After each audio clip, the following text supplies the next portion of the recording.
Hey guys, welcome to the Strike the Ground podcast. I'm Jamily. This is my husband Pierre, and we're so glad you're here. Thank you for joining in on this conversation today. We are talking about our origins. If you've been following along with us for the last few episodes, we've been talking about how we got here. First of all, how this podcast came to be, and also the previous episode to this one was me going into depth a little bit about my upbringing and how that turned out into me, the person that I am now. And so today, Pierre is going to take us along on his kind of upbringing and tell us a little bit about himself. And if you didn't catch those previous episodes, we'll be sure to link those below. You can subscribe, like, and share as well. Please be sure to do that. If you are getting something out of this podcast, we would just love to hear your feedback. We love comments. We love emails. We love suggestions for other conversations. So if you could go ahead and share that with someone and subscribe to the channel, we would love that.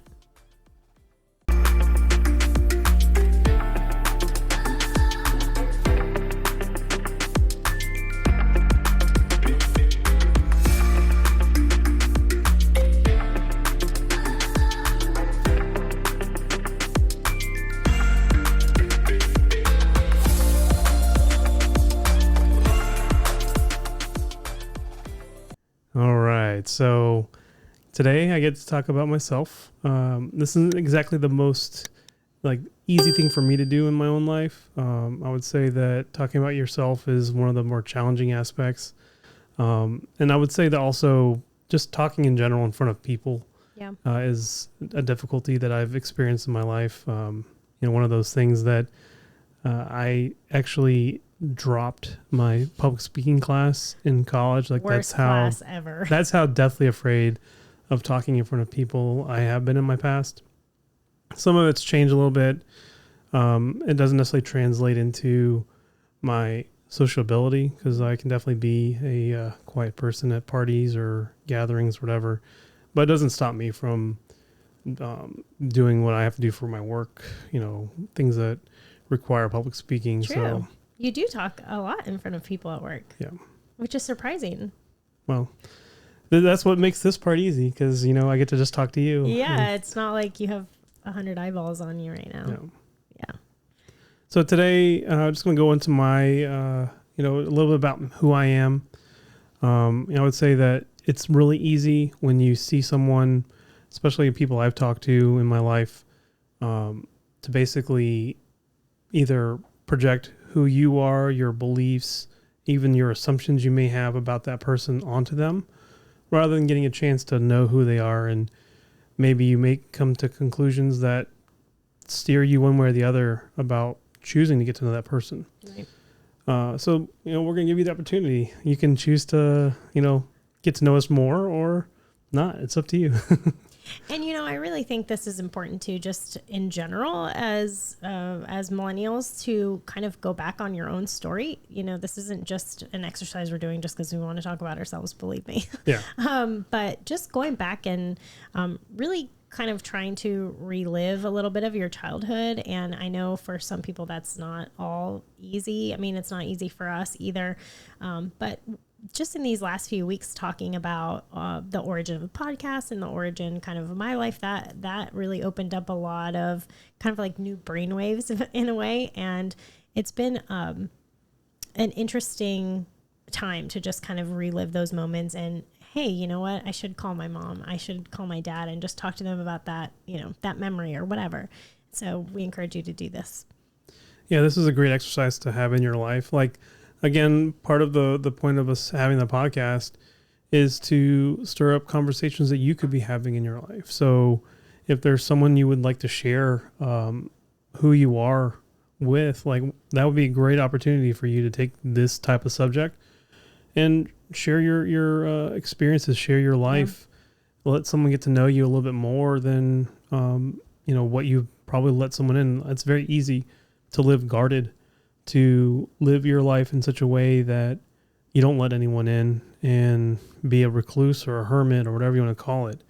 In the age of the internet, it's very easy to hide behind your keyboards and screens and phones and not see people. So, and we're not all that different. I am willing to bet that if you start sharing your life with someone, and just kind of going over some of the things that you were raised with, they could probably relate, even if they're not that close in age. Sometimes when you're close friends with someone in the same stage of life, they've been through something similar. So yeah, and one thing to keep in mind too is that the result of our lives is a sort of this amalgamation, this culmination of experiences, of choices, of decisions, both good and bad experiences that you've been through, that kind of bring you where you are today.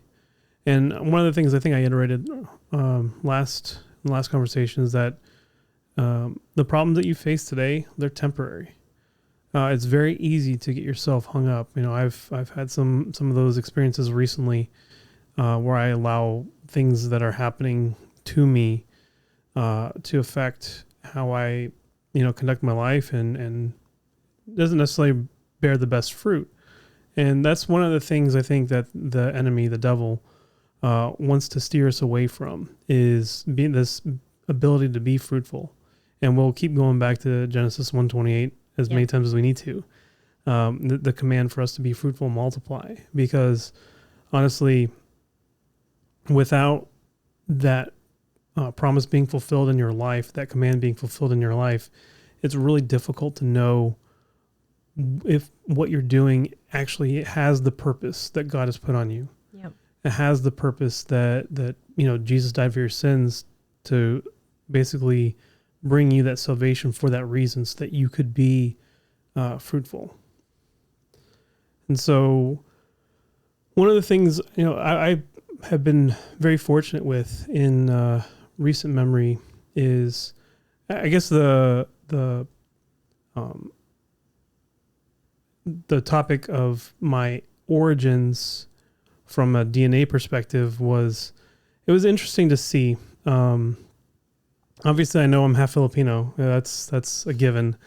But the other half of me, it's very difficult to know, like really to be able to trace your family roots and your history. And so years ago, we experimented. I had Jamley do, I think it was 23andMe. Yeah. And then I did the ancestry DNA.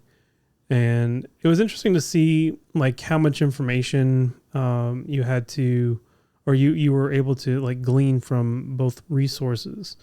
Now, this isn't an ad for this. By all means, I'm pretty sure my genetic code has been sold off to, the highest bidder at this point, knowing that these DNA banks they can sell your stuff on a whim. Which is hilarious, because I wanted to do some sort of like ancestry or whatever for a long time. And Pierre was like, no way. They're going to have your information forever. And then I think it was Christmas. You gave me the 23andMe. Yeah, it was like a deal on Amazon. Yeah.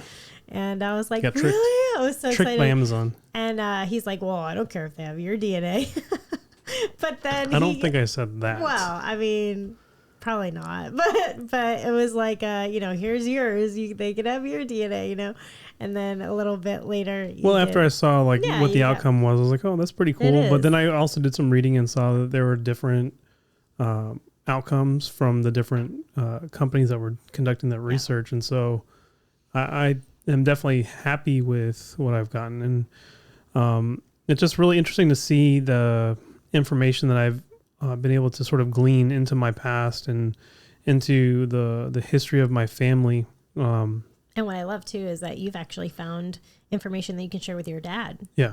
Things that he didn't know that you were able to bring to his attention, which I think is just really cool. We've had some good family conversations about that. Yeah, it's like one of those things that my dad's accountants lights up whenever we talk about it, because like there's this, and I'll talk about this a little bit, but there's this idea of being disconnected from family and from your past and wanting to shed that away and forget it. But anytime I bring up the family history to my dad, it really is something that I would say intrigues him. And so it's been a great bonding moments. Those moments have been really great bonding for us, so that we can talk about where the families come from. And obviously the accuracy of the information is based on what records are available. So a lot of people are, they're really down on, I remember it was Elizabeth Warren, whatever, when she took her DNA test for determining how much of a Cherokee Indian she is. And unfortunately, from what I've done so far, seen so far with my research, the like Ancestry or 23andMe, those don't have the Cherokee databases like in their repository. So like my family history that goes back to the Cherokee tribes there in Oklahoma, that doesn't even show. Yeah. So that's kind of a bit of history you have to get from family and not. Yeah. I mean, I guess there's ways to go about it. I haven't really figured that part out yet. Yeah. That would be cool. We should do that. Yeah. So, looking at my past and looking at my history has really kind of placed a lot of context, I'd say, in how I grew up. So one of the things I don't think my dad realized, there's this national cemetery in Fort Smith, Arkansas, that has several family members buried there.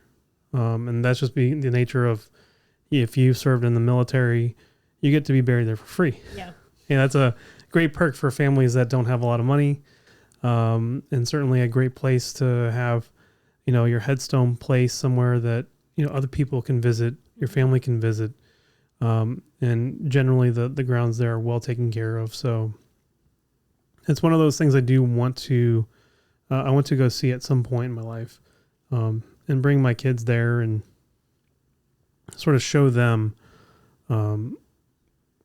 where some of their genetic traits, like where the origins of that come from. Like last week when we were in Washington, D.C., we had the ability to swing by the Vietnam Veterans Memorial. And my father's cousin, who his first name is the same as my grandfather's middle name, who my grandfather and I have the same middle name, Eugene. He was named after him. And it was interesting to hear from my dad that although my dad's uncle, who was Eugene's father, Yuri, very interesting to have Uncle Yuri, great Uncle Yuri in the family line. But even though that, according to my dad, had a falling out with his dad, there was enough honor and respect there between those two brothers that Yuri named his son after my grandfather. Yeah. And I think that's partly where, the respect came from my own dad, who named me after my grandfather as well. And so, it's having the name Pierre, not an easy name to grow up with. Not at all. Lots of teasing. Lots and lots of teasing. You're not the only one. I mean, I have a weird name too. Yeah, but even my dad, growing up, he went by Pete. He didn't even go by Pierre, which my dad's name is also Pierre, but a different middle name. But he did not like his name enough to where he went by Pete. And I mean, if I remember going back home with him once when we were very young, and everyone there called him Pete still. So I'm like, I mean, clearly it had ingrained so much in those familial relationships that everyone knew him as Pete. So I never went by a different nickname. I stuck with my name. I stuck through the pain, but at the same time, I have a lot of respect for what my name means, and sort of the things that have been endured as part of having this name. So one of the things I noticed, with my grandfather, who actually passed away when I was 5 years old, he definitely, put up with a lot, had a difficult marriage, basically had to be very responsible for 4 kids. That's not an easy thing, especially when you're a full-time working dad, in the Navy for a period of time, then in the Merchant Marines for, the rest of his life. And just basically having to sort of sort through your marriage relationship. One of those interesting things that I found out that my grandfather was actually married twice. His first marriage didn't last very long. He went to boot camp, came back, and she left him. So not the best outcome I'd say there. Not ideal. And, my dad's mother, they wound up being divorced too, somewhere along the way. And even though they try to like reconcile their relationship, before she died, it was one of those things that, I uncovered as a result of actually, in addition to doing the ancestry DNA, I did, my family tree. And, getting to see these documents about my grandfather's first marriage and then my grandfather's second marriage divorce. Like, it was just really interesting that these records are available and they exist, and that you can just kind of, if you search well enough for them, you can find this information. Obviously, I was paying a monthly service, so I didn't have to find any of it. But at the same time, it was really great just to kind of piece together this family tree. So, that brings me to where, I grew up as a Navy brat. My parents met as a result of my dad having this desire to get the heck out of Arkansas. So a lot of people ask me, where are you from? Or where are your parents from? I always tell them, my mom's from the Philippines and my dad's from Arkansas. I mean, he would say he's from Jacksonville, Florida. Because he was born here, yeah. But he spent most of his life growing up in Arkansas. But he did manage to leave Arkansas without a country accent. So, props to him for somehow managing that at all. It's amazing. Yeah. It's he has this like very non-regional like you know what? I've never thought of that, but that's true. Yeah. Like it's because even when we talked to Lucy, his sister, she has an accent. So I'm like, okay, well, she still lives in Arkansas too. So it's one of those things that maybe at some point in his life he did, and he just like made it a point to. And so my parents met when my mom had actually come to the United States with my grandfather, who was my mom's stepdad.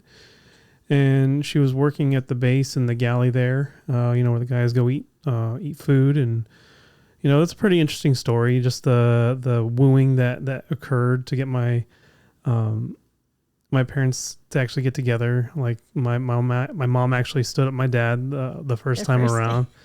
And so, I know what that's like. I know what that's like to be rejected. Okay, fair. In the outset of the pursuit. But needless to say, I'm here today as a result of, them getting together. And actually, even further back, just real quick, it was an interesting story that I heard from my grandfather about how he had gone to Vietnam. He had almost brought a Vietnamese woman home to be like his family, and that didn't work out. He came back from the war. He was done with his time he'd served, had a really bad experience socially, being that he had fought in Vietnam, and decided he was going to go back. And because he had gone back, he had the opportunity to meet my mom's mom. And so, I wouldn't even be here had that decision not been made. Yeah. And also barring that really difficult situation he found himself in, had he not faced that adversity that he met head on for fighting in Vietnam, I wouldn't be here today. Yeah. My family wouldn't be here today. It's amazing the sort of the pieces, the puzzle pieces that really fit together, that form your life, and the decisions that people have made that form who you are and what you've where you've come. And so my grandfather, he was in the Navy. So my mom's stepdad and my dad's dad, they were both in the Navy. So there's a lot of heritage and legacy simply from just being in the military. Mm-hmm. I've been able through the ancestry stuff, I've actually traced some of my ancestry all the way back to the Civil War, fighting for the Union. And so the one family member that I've been able to trace back to so far, he's one of the ones that's also buried in that same cemetery in Fort Smith, Arkansas too. So it's just really cool to kind of dive in and see that, there is history, there is something meaningful about your past. Yeah. Whether it's meaningful from the sake of lessons that you need to learn to not repeat, whether it's meaningful from the standpoint of you have people to be proud of. I would say take a look at your history, look at your past, and really see how that has played into who you are today. how that has shaped you. Because even though, my dad grew up in this sort of military upbringing, there was a lot of bad stuff that happened to him and his siblings too. And so I'm not going to sugarcoat things and say that everything was perfect and beautiful and there wasn't like neglect and abuse or anything. And so that had a hand in I would say how we were brought up. I grew up Catholic, which is interesting because my dad grew up as part of the Salvation Army Church, which I didn't even know they had a church. Me neither. I'm finding out right now. I knew from as a kid from my dad telling me about it, but I've never actually seen a Salvation Army church in person. So it's still a myth to me. But, as part of that experience, it was a little more Pentecostal / charismatic than the Catholic Church. Man. And, but for whatever reason, my dad decided, as a family that we would be Catholics. So we grew up Catholic. I was an altar boy from 7 years old until I was 18. So I was really Catholic. I didn't go through confirmation. That was the only one of the sacraments I never actually, followed through on, but that was because I made the choice. Growing up, I eventually started going to a Christian or non-denominational Christian high school, and I wound up accepting Jesus as my Savior at that point in time in my life. And so I didn't think that there was this need for me to go through confirmation as a step, to confirm that I have a relationship with Him. And so, I grew up Navy brat. We moved a lot.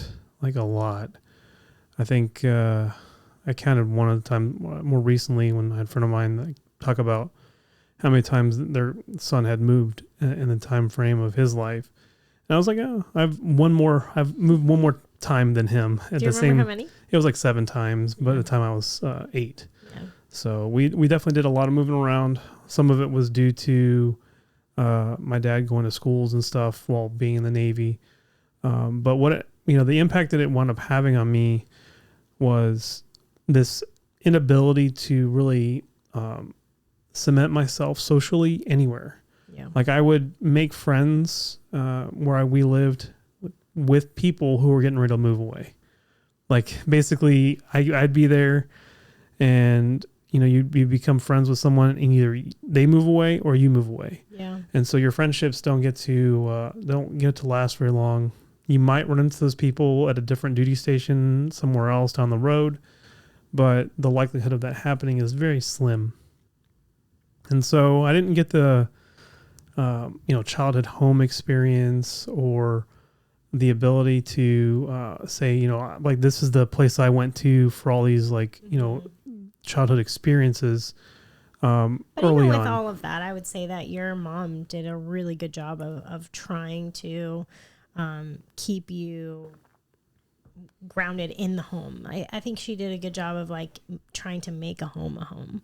Yeah. Where, she put pictures on the wall. She made it homey. Yeah. It wasn't like us when we moved around a ton and it was literally we lived out of boxes. Well, it's our generation too of, printing out pictures is not a thing. Yeah. That we do. And because I see photos of, you when you were growing up and of your house. Well, that was our thing too. We do the JCPenney family portrait. That was a normal thing for us to do. I don't know if they still have that or not, but probably. I remember my sister, she actually carried that tradition on with her family for a long time. With the cheesy backdrop and the matching outfit. Yeah. And it's pretty reasonable price for what you get out of it too. So it's one of those things that it's kind of hard to knock for the memories that you get to capture. Absolutely. Although when I was really young, I do remember the earliest experiences. You may see those photos at my parents' house of us on the couch. I think it was Hawaii when we were living there. But there's a lot of the self-timer photos. And you have no idea what back Floral then. Couch. Well, you have no idea back then when you take a picture what it's going to look like until it gets developed. And so you have no clue what you're in for. Yeah. So you took a lot of pictures when you did those moments and you just kind of hope that one of them turned out. It's not like when we did our little, the photo shoot the other day for something that you got coming up with the bakery. We can see the photos right away. We could go through the pictures and then reject the ones we don't want. We can actually say these are the ones I want to keep, and the ones that and I don't have to go print them off somewhere and then throw them in the garbage. I can just hit delete right then and there. I feel so old right now. And that was funny though too. On that same vein, our kids they've been gone for a couple weeks at this point in the summer on an RV trip with my parents, and we decided just before they left, why not? Let's bust out the photo paper, and we'll print some pictures off of us, different pictures and experiences from either young or old, younger, more current. I won't say old, but more current photos of us, and some young ones, just so our kids could have something to put in their wallets. To hold, yeah. And that was weird for them too, because they're like, "It's a picture." Yeah. No, they were. They were excited. As soon as I cut them up, they were like, I want this one. They were like hawks. And then they went in and took as many as they possibly could. And I was like, well, you might want to leave some for Esme, because the older three had taken their share of pictures. Yeah. But the youngest one wasn't available to grab hers yet. And so I was like, let's make sure. So it's just really cool to see that they were just that excited about having these tangible photos that they could, look at and hold on to. And I still love looking at old photos. Like when I go to my grandparents' house and your mom's house, she still has a ton of photographs, and I love going through. And that's also why one of the things that, when I was listening to this conference, a few weeks ago, why I want to do this. One of the other extensions of being able to share these kinds of stories on YouTube, on our podcast platforms. I want my kids to have access to their parents, to these conversations that we had at some point, because you never know what your life's how it's gonna turn out, what's gonna happen, and I think it's good to have these windows into the past, so that your kids can see who their parents were, and get an idea of what kind of beliefs they had and what kind of conversations they had. Because I know it's really easy to look back in my childhood, and I remember my parents would have friends over, and it was always the go to your room and go play. We're gonna talk, we're gonna have fun, whatever. So I never got to really spend time around my parents with their friends. I never got to really see my parents. I never got to see my parents interact with other adults when I was a kid. It was just something that I didn't ever really have that opportunity to. So that's one of the extensions of why we're doing this, and what I want to get out of being able to share these conversations here. And I would suggest you do the same thing for your kids. Yeah. My friend Brian, I've mentioned him a little bit. He's the one that who was diagnosed with cancer, and I mentioned to him that, and he said he's already been thinking about doing the same thing too, as far as really ought to just leave video clips for his girls, send them emails to their email addresses that he's hopefully he's gonna set these things up and just make stuff like this available. Yeah. It doesn't have to be, just if you feel like, oh, I'm not going to be here much longer or whatever. I mean, this is something that has so much value, and something that your children or your siblings or your parents even, just anybody could, that's close to you, that loves you, would just enjoy something like this. Yeah. Because you don't get to have conversations with all these people in your life that you love and that love you that often. Life gets busy. We find ourselves caught up in the hustle and bustle of everyday life, and so it's difficult to reconnect with people. And if your grandparents don't have phones or don't know how to do recordings, record them, sit down with them, ask them questions, and set up your phone and record that. You will cherish it forever. Yeah.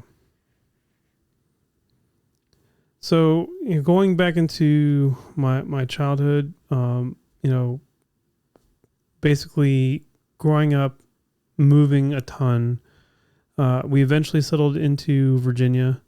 And that was one of the places that, it served its purpose in my life at that time. I'll never see myself moving back to that area. No thanks. Ever again. We did want to move there at one point, remember? No.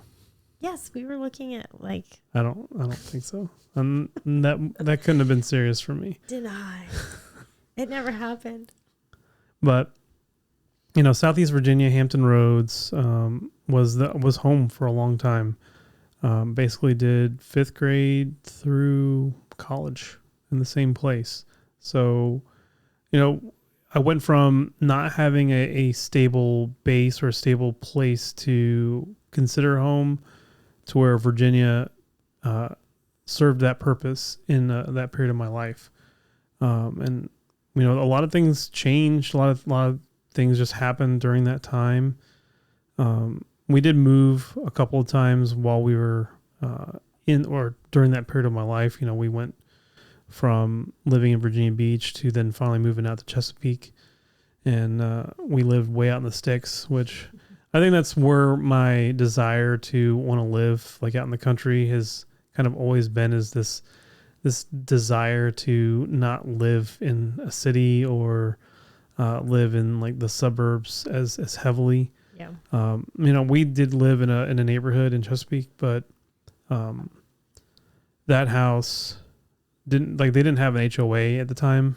So there was was not like it is living in our neighborhood with having to make sure you follow all the ridiculous things that may or may not be beneficial. Like, can't have chickens. Come on. Like, give me a break. You can have chickens in Jacksonville city proper, but in our neighborhood, because the HOA decided a few years ago that they don't want to have chickens, I can't have chickens today. But I have a lot of, fond memories of living in that house. I definitely experienced, my share of teasing for my name, for being half Asian. You did a lot of growing up there. Yeah. So there's a lot of the normal, living in the sticks and having to deal with dumb stuff that, eventually you kind of just learn to suck it up and move on with everything. And, I played sports. I was really good at soccer. I showed a lot of promise with that from 5 years old until I had to give up my dream of playing soccer when I was 12, because my parents said, you know what?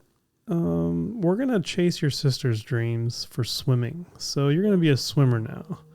So that was not, that was not my desire. So I did not, I didn't want to be a swimmer.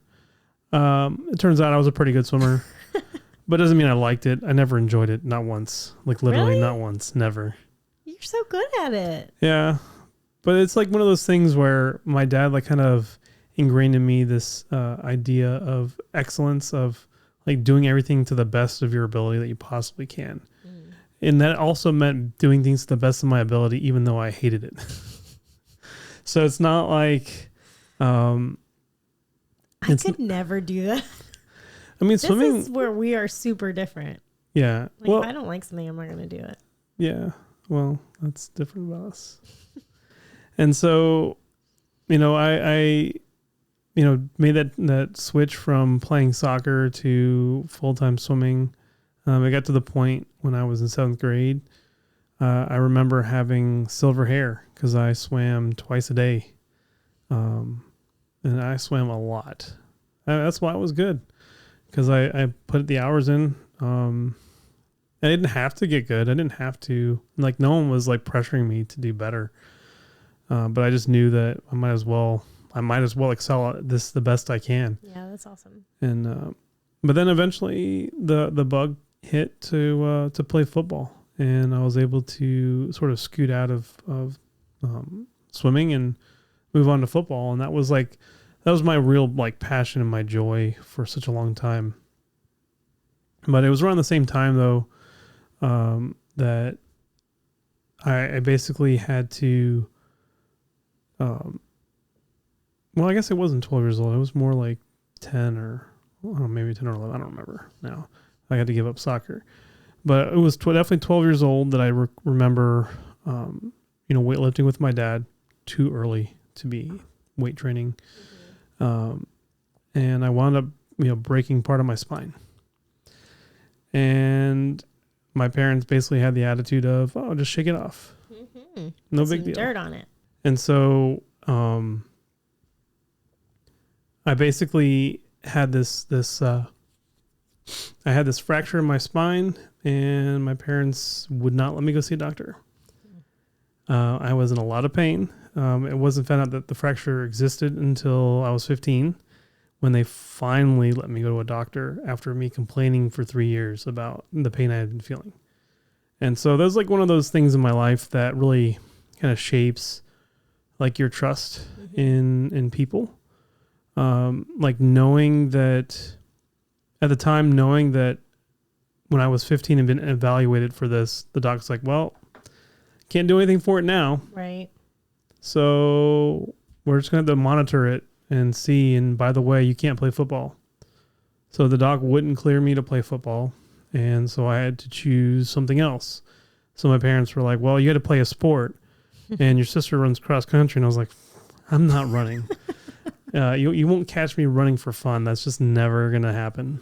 Like I don't mind running with a purpose, like playing a sport and running, but no way. Running a 5K out in the woods, no. It's not for me. Fun. Yeah. I love running.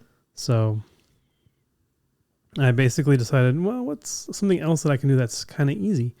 Oh yeah, volleyball. So of all the sports at my school that no one cared about, hardly anyone cared about, I joined the volleyball team that year. And that year was definitely a building year for us. There were quite a few other guys from my same grade that we were on the same team.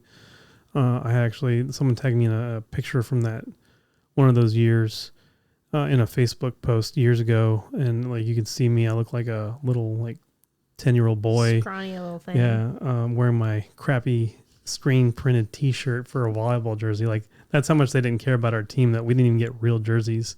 Nice. But I'm sure the teacher that was our coach, he probably had to pay some money for us to get that. So I appreciate you, Mr. Miller.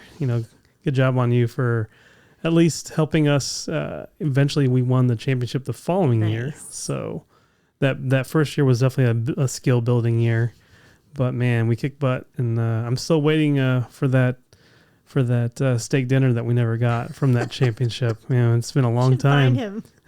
Not Mr. Miller, the superintendent of the school. Oh man, he promised us a steak dinner, but never came to be. And there wasn't that many of us. There was probably I think 8 of us, maybe 10 of us on the team. It wouldn't have even been that expensive of a meal in comparison to the football team where we had. Anyway. Well, in the football team we had 30 or 40 kids on our team, so it would have been a lot more if that was the case. But I went to a Christian high school I mentioned earlier, and it was when I finally went to this Christian high school that I started to kind of get an idea of who Jesus should be in my life, and what it meant to really see what life as a Christian was like. Now I'd say it's not perfect because a lot of private schools, and you'll see this as a pretty typical pattern. Parents with bad kids will send their bad children to the Christian school, assuming that the school will straighten them out. Right. And the reality is, no, they wind up just making everyone else messed up in school instead. Newsflash: your kids need you. They need you for that. Yep. And even the other argument that I've heard is this idea of sending your kids to public schools to serve as missionaries, because as if the influence of your child is worth risking. Yeah. In their formative years to hope maybe that they'll be able to witness to other kids rather than them being shaped and formed by your family's core beliefs. Yep.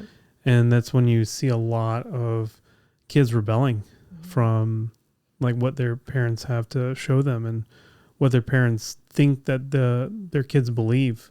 Because it's very easy to assume, especially in your own family, that your kid believes the same exact thing that you do. If you don't see them very much, you spend most of your time trusting the institutions that you send your kid to are doing the job that you expect them to. Right. So, so in Christian high school, I realized too that I did not want to go to a Christian university. Most of my teachers had gone to Christian schools, and the only things that I knew were they were A, super expensive, and B, they were super corny. Like the teachers that I interacted with from these Christian schools, they were all super like dorky and nerdy, and I was like, nah, I'm not. But did your parents kind of like tell you like you are going to college? Like were they not pushy? I mean, I guess no, they were pushy. They were pushing for college. Okay. Yeah. They pushed me like hard. Yeah. Real hard. Like I did like SAT prep. I did all the stuff to like make sure that I was a 4.0 plus grade point average student. So it wasn't like college wasn't in my future, but there was also this push from an early age that I was either going to be a lawyer or a doctor. So pick one of those two. That was like, those are the things you're going to do. So when it came to any time I wanted to like focus on the arts, like when I was 12 years old, so kind of flashback to when I was 12, a lot of things happened when I was 12. Mm-hmm. We should expand on that. When I was 12, I drew a really awesome picture that I'm going to steal from my parents' house. Sorry, Mom. I'm going to take that back from you. And it was just like a interesting cityscape depicting homeless people and just like the plight of a city. I don't know if I'd ever actually been to a city at that point in my life. I think that I'd just seen them on TV and movies, never actually had seen a cityscape in real life. But I won an award for that drawing, and I wound up taking like some art classes as a result. But there was always this nagging expectation from my parents that you're never going to be an artist. You're not going to make any money doing that. So don't even bother with like developing that skill. But in the same vein of, oh, so you got this scholarship for drawing. You're going to draw a picture every week, once a week. I was like, wow, way to really kill my spirit about this thing. Yeah. That I had found something that I really enjoyed doing. And, it's one of those things that as a parent, I'm able to see like really manifest in my own kids' lives. And like really cool to see this desire to draw and create basically with pencil and paper. It's just amazing to see. Like it boggles my mind how I had such a promising gift and they were like, we're going to crush it. And then we're also going to say it's not worth it. So gosh, that's sad. Yeah, it's really sad. Yeah. And a couple of our kids are very artistic for their age. They're just incredible at some of the things that they draw and come up with, and not just like with pencil and paper, but with Legos or with sheets, with blankets. They come up with the craziest stuff, and it's just such a cool reminder that we're all very like creative, gifted in this creativity, because our creativity comes from the Lord, but also some of us have, can win awards for these kinds of gifts. Our 10-year-old, when she was 7 or 8, wrote a poem and won an award for that. Yeah. She literally just came up with it. It was just like came out, we typed it up, we sent it in, and she won an award, and it was really cool. I mean, and those are the things that we encourage them to continue to do, to continue in those creative moments, but we never push them, and we don't try to minimize it either. Well, it's not that we don't push them, because there definitely needs to be nudging along so that kids can remember that this is something they enjoyed. Because it's very easy for a kid to get lazy and just like not do something because they may have faced a difficulty with drawing some kind of object that was hard to draw. Yeah. or to play like some exercises on the piano or something like that. So it's like a little difficulty. Mm-hmm. It's very easy for a kid to be deterred when it comes to mild adversity. So that's where I think it's important for us, like as parents, to remind them that this is something that they're capable of doing. And so I do it from a standpoint of sort of empowering them mm-hmm. to like develop that skill rather than like forcing them. But I'm not necessarily opposed to forcing them to develop the base skills for these things, because ultimately I think it has the benefit of them being able to put those skills together and they can creatively express that however they want to. It's a lot different than my parents telling me, here's whatever resource you have available. Oftentimes it was National Geographic magazine and draw something from this. Yeah. Like that's a lot of pressure. Yeah. That's a lot of pressure on a 12-year-old. And so actually it was kind of funny. I wish I would have brought those in here. But I found these pencil drawings that I did from that time period of my life. And I look back at them, I was like, man, those look awesome. Yeah. Like I couldn't even draw those today. Like you could. You I really have could. An app on my iPad so I can draw on it. And there's just so much mental pressure that I have to like break through because I'm just so mentally scarred from that period of my life that I'll draw half a picture and then just stop. And I rarely do finish a picture nowadays just because of that mental block that I have to overcome. But I do enjoy drawing. I do enjoy expressing that. So that's why you'll find, like Jamie will find, I'll have sketch pads that I'll buy here and there, and they'll just kind of be laying around the house, and they're going to use. He'll draw in them. They'll get used at some point. And I have. And our kids drawing them. Yeah. Yep. Yeah. Thanks, kids. And so, going back to my journey here, being pushed towards college, I had just kind of a whirlwind of experiences trying to do that, from trying to go to the Naval Academy. I even had good old Billy Clinton's presidential nomination to go to the academy. I didn't get in, mostly because there are a ton of alumnus kids that are trying to go to the Naval Academy from the same state that I was living in, Virginia, that there was a snowball's chance in hell that I was actually going to make it. And that there should have been some realization that just wasn't going to happen for me. But then the opportunity to get an ROTC scholarship from the Navy came up. And since I was already well on my way to go to the Naval Academy, I had all the stuff, like the physical fitness standards were met. Like I was more than excellent at that.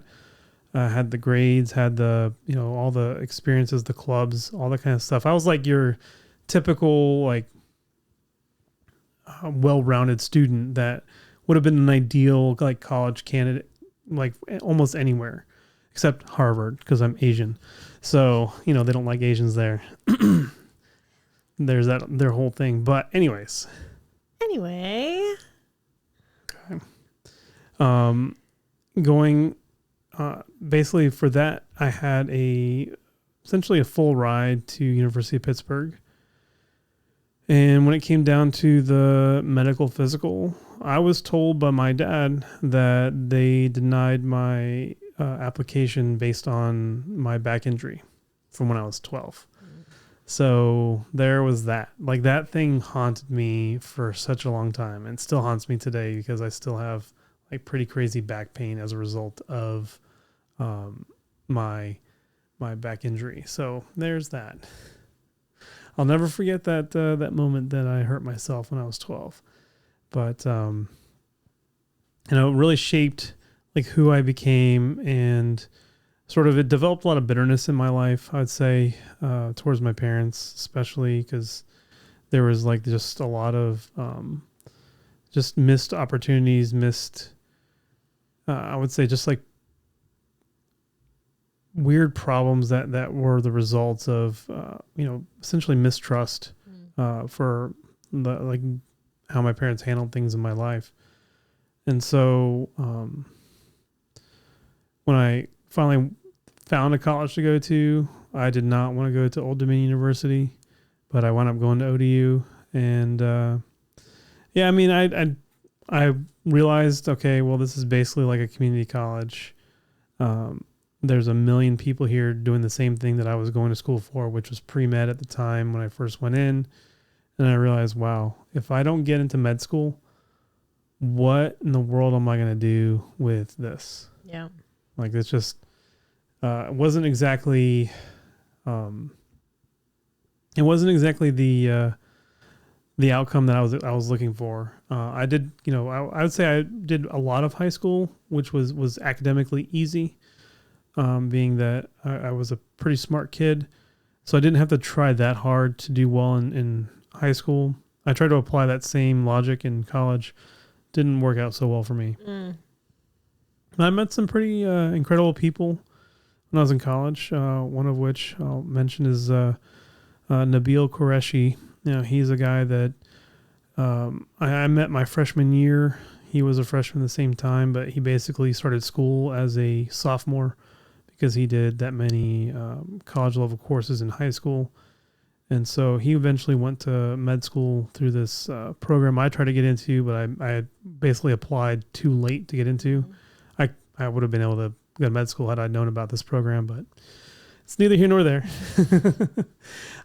Just like one of those things I mentioned before, if you don't have experience with something, like, for example, college or the sciences or medicine, if you don't have that experience, don't push your kids to that. Yeah. Like, they're not going to find this stuff out on their own that easily. I mean, in the age of the internet nowadays, it's the information is definitely a lot more readily available.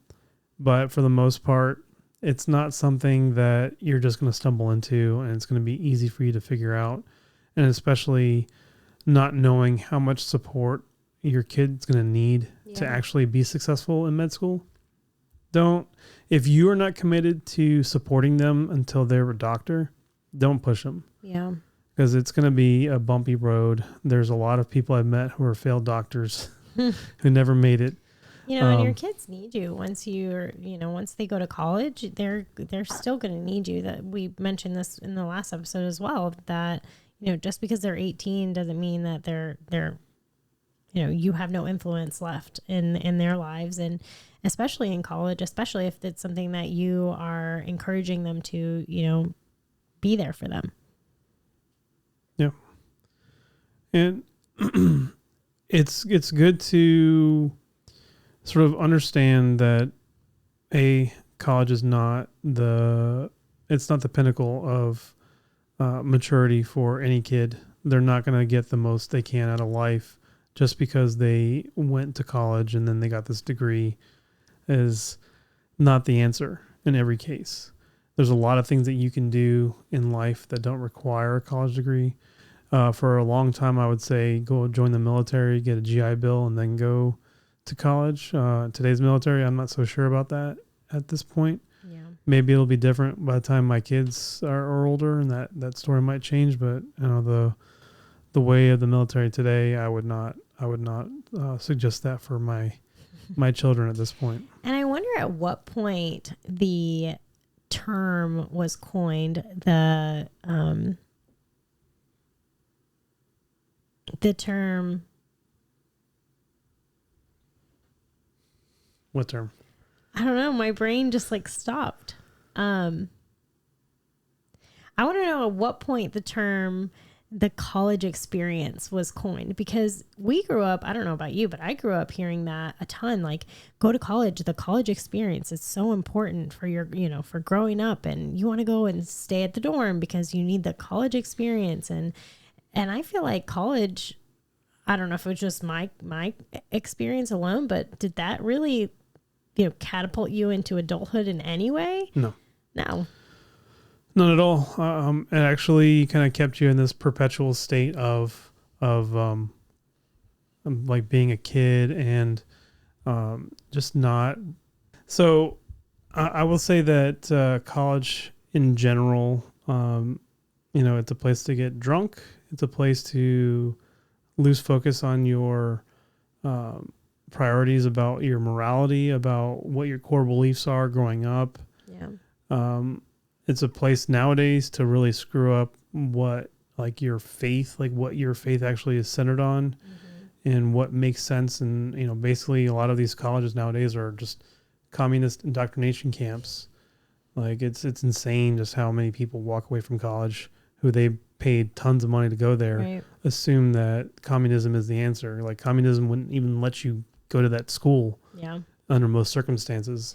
Well, in a lot of movies we grew up with too, it was like college was you let loose, you become who you really were on the inside. You get out of your family and you can drink all you want and talk to, whoever you want and go out and do whatever you want. But I mean, how is breaking away from all morality, assuming you had a moral compass before, how is that better? How is that preparing you for adulthood? How is that preparing you for any kind of future? Yeah. And I think a lot of people, they kind of wander through their 20s with this frat boy, sorority girl mentality, Right. of just kind of partying and not really grounding themselves in something that can establish their future.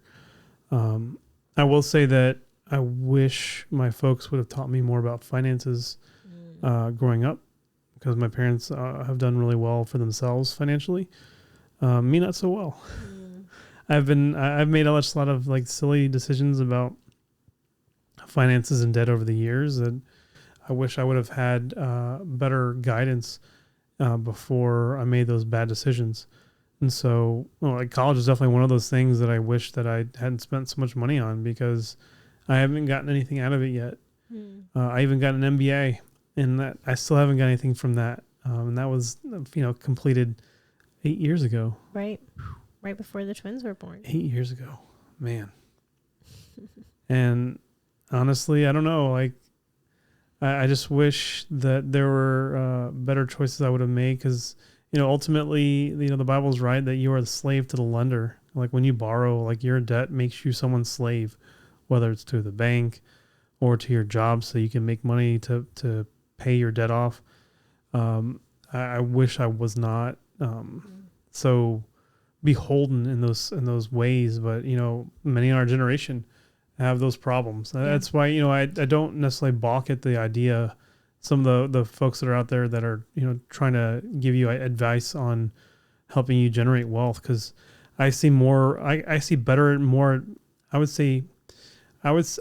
better advice in general on TikTok and Instagram more than I've ever heard from my own parents, even to this day, about building wealth. Well, and what else is really interesting is I think that the reason we were pushed into college so much, just our generation in general, was because at the time, before we were born, when our parents were growing up, you really did need a college degree for a lot of these jobs. But as our generation was kind of rising up and we were being pushed into college so we could get a good job, this societal change started, where a lot of people didn't want that college degree or didn't need it to be hired anymore. And so then now you're left with all these people that were pushed into college, but then they don't need their degree. And there was kind of this, imbalance. Is that how you say that? An imbalance of okay, now I've got all these, this generation full of kids who've gone to college and have their degrees and a ton of debt, but there's no jobs for them. Well, the thing that the lame excuse that I hear a lot of conservative pundits say is, oh, you got a degree in gender studies, that's why you're so much in debt. I'm like, nah, I played it safe in college. I went and chose a healthcare vocation in college, and guess what? It wasn't as guaranteed of a job as everyone painted it as. Yeah.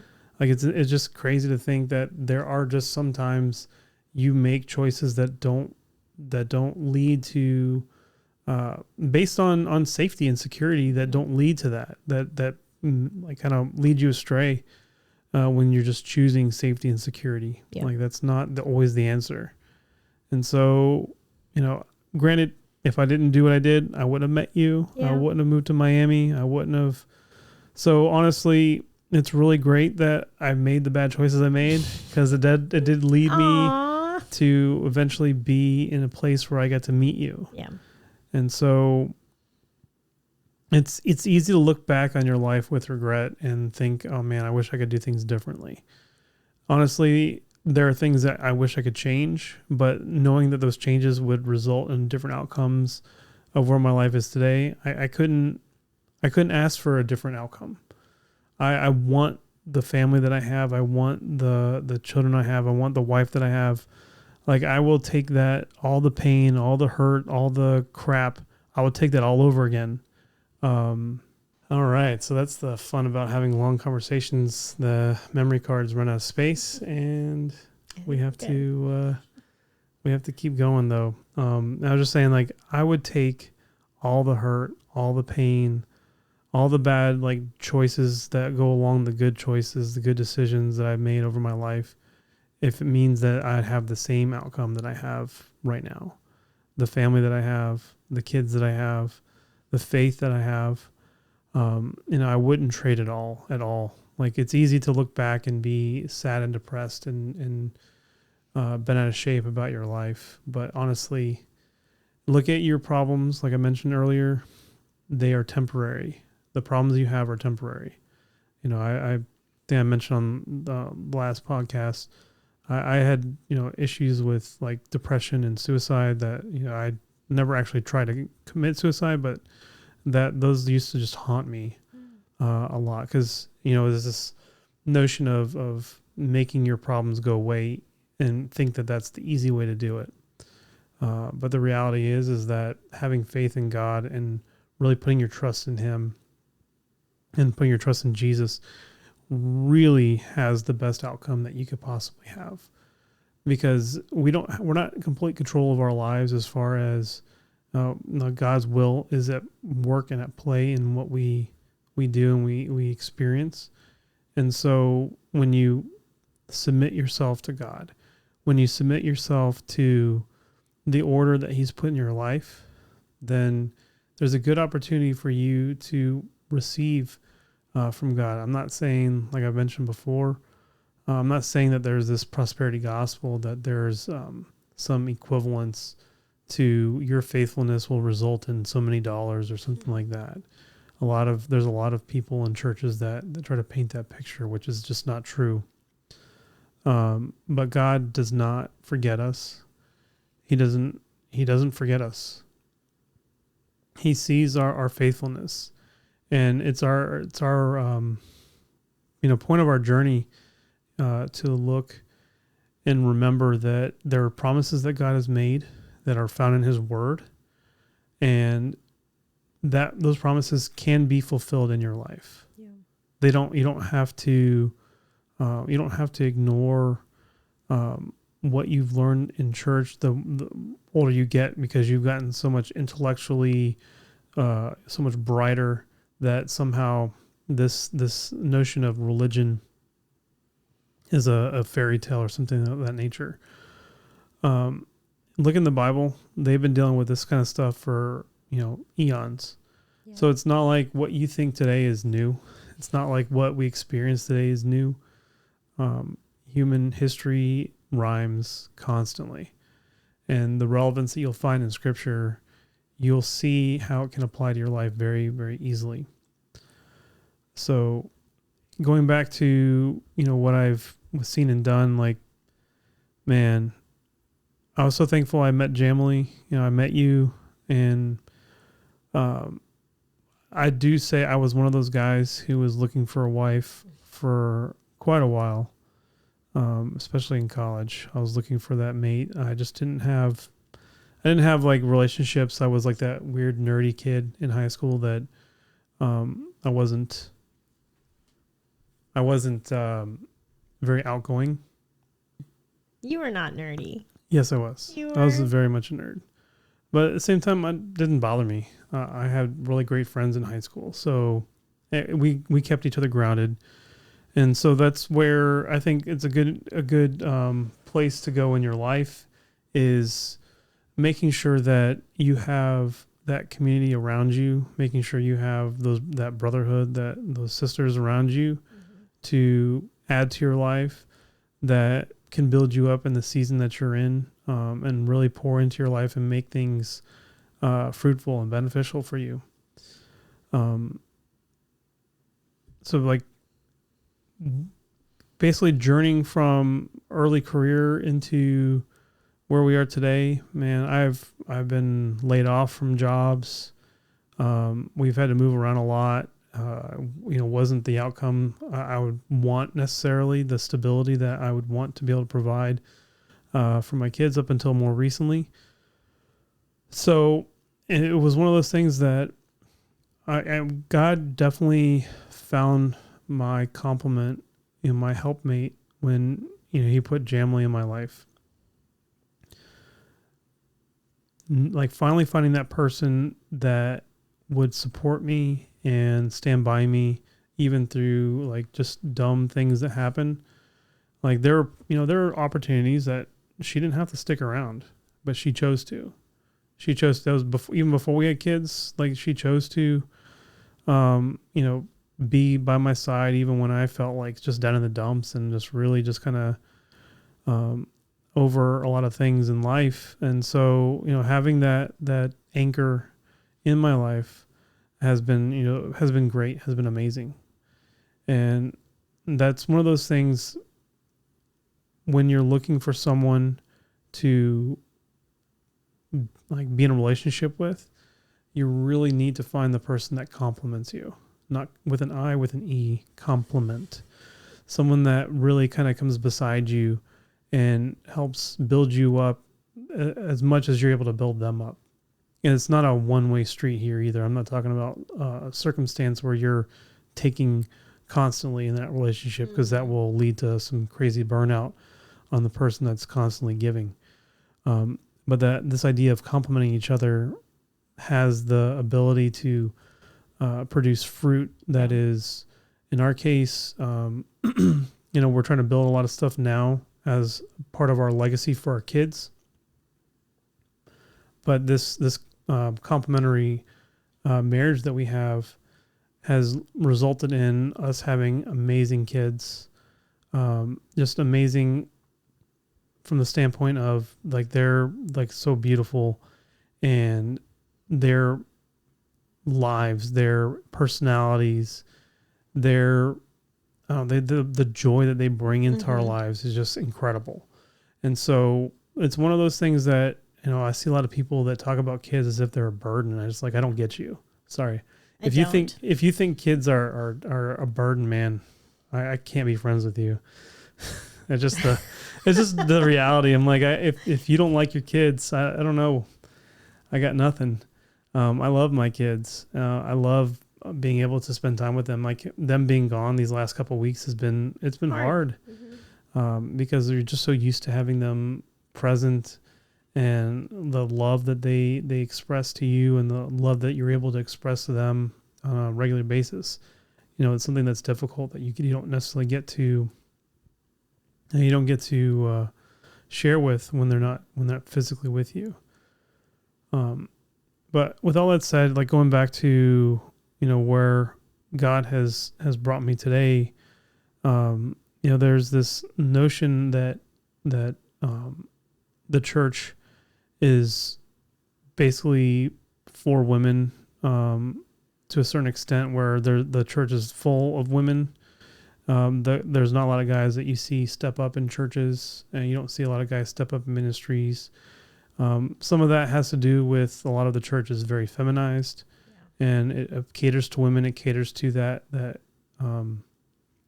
sect or segment of culture and society. Pulls on emotions, kind of. And so where I see myself today is desiring to like build men up and help men grow based on how God has wired us. Like we're not going to encounter God. We're not going to worship God exactly the same way as women do.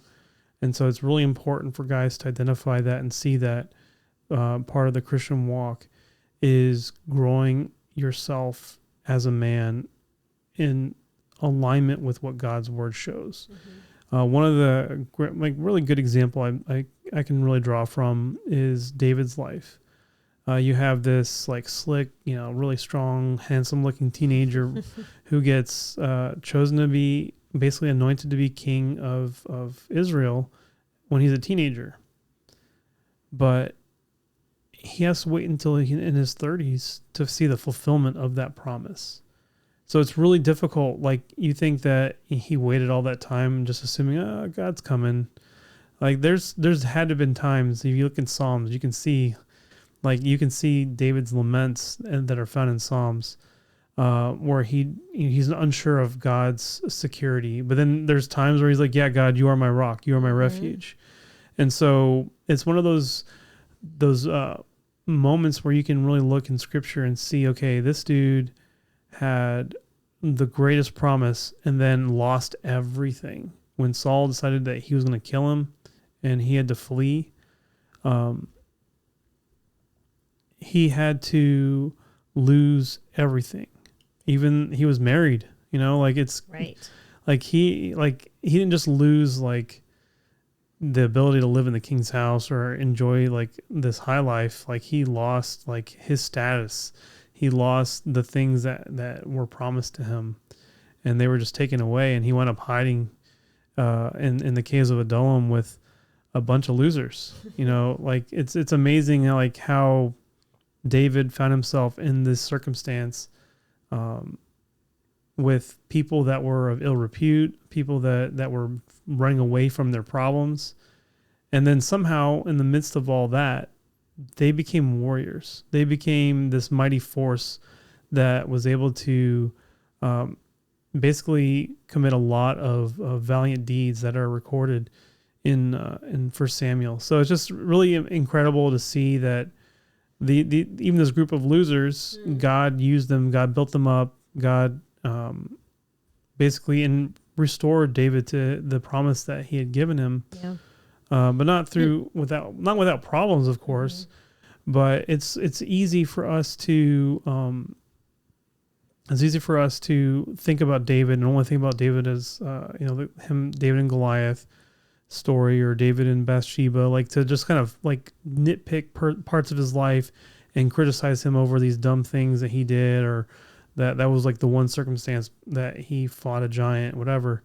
But if you take his life as a whole and then kind of look at your own life from that similar perspective, that you can really outline and see what God has tried to lay out for you, and what like where you are today in the navigation of this journey that God has put you on.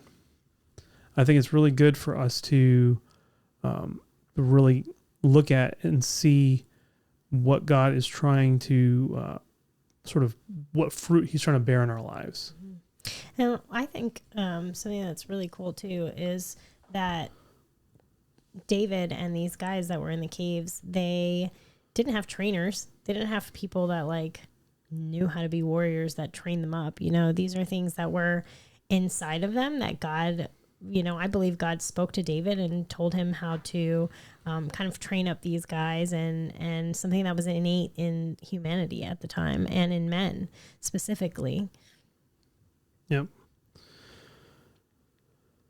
And I think it's good to read your Bible and really get to see these perspectives, because honestly, if you don't take the time to even reread scripture that you've spent time reading in the past, God definitely has the ability to give you fresh revelation on his word and what's found in there. Because like that, where that journey has brought me today is the notion of like wanting to help men, wanting to really help build men up to be the leaders of their home, to basically be that priest that God has called us to be, and structure our household around his word. Because without that order, it's very difficult for you to really understand and comprehend what God is trying to show you in Scripture. A lot of people, I've seen the different camps of people that see God in the New Testament, God in the Old Testament as two different temperaments. He's the same God in both, all the way through the Bible. I've also seen people that try to sort of write off the Old Testament as irrelevant, or it's just like stories. That are just stories. They're not to be taken serious.